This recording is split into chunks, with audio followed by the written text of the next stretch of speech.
Assalamu alaikum, guys. Now this is a very interesting story. Check it out. A 200-pound bomb sat in the basement of this Rockland County home. According to the FBI, 56-year-old Paul Rosenfeld planned to drive the explosive device to the National Mall in Washington, D.C.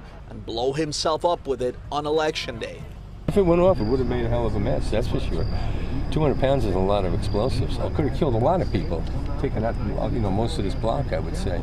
It's another great example of the clear double standards and hypocrisy within the media. Notice a few things. Number one, not much media coverage at all, mainly local. It's not the 24/7 wall-to-wall international media coverage where it becomes the talk of the world, like in the case if the madman lunatic happened to somehow anyhow be connected to being a Muslim. What do you think would have happened next? Every Muslim is a terrorist. Period. Right now. Shut your mouth. I don't want to hear your mouth. Oh, please. I'm done with you. Point number two. It's covered as New York man. No mention of the word terrorist in front of his name. Many reports not even showing his picture. No details of his identity or life, nor the mention of his religion.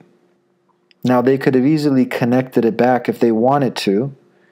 A religion. They could have checked if he was baptized, if he went to a church, his parents went to a church, his grandparents went to a church.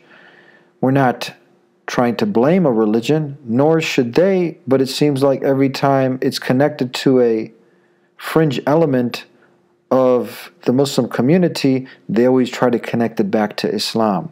So they could have easily connected it back to a religion, but we don't get that happening here at all. Now I want you to imagine if this terrorist would have possibly, let's say, eaten biryani or just got caught walking past a mosque or a Muslim. You get the point. And they would have connected him in any way possible to being a Muslim.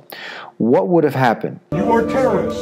Every one of you are terrorists. I don't care what you say. I don't care what you think. A Muslim is evil. Even though we know that this is a criminal crime totally against Islam, and it is a statistical fact that Muslims do not, if you didn't know, they do not commit the most acts of terrorism, domestically or globally. It's statistical. It's factual.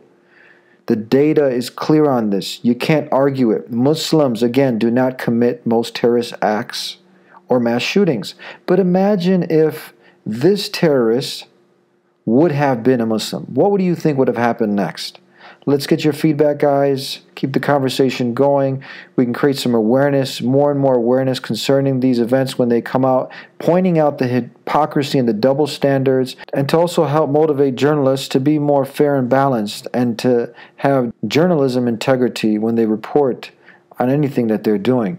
Keeping it fair and balanced. Thank you, guys. Peace be with you. Assalamu alaikum.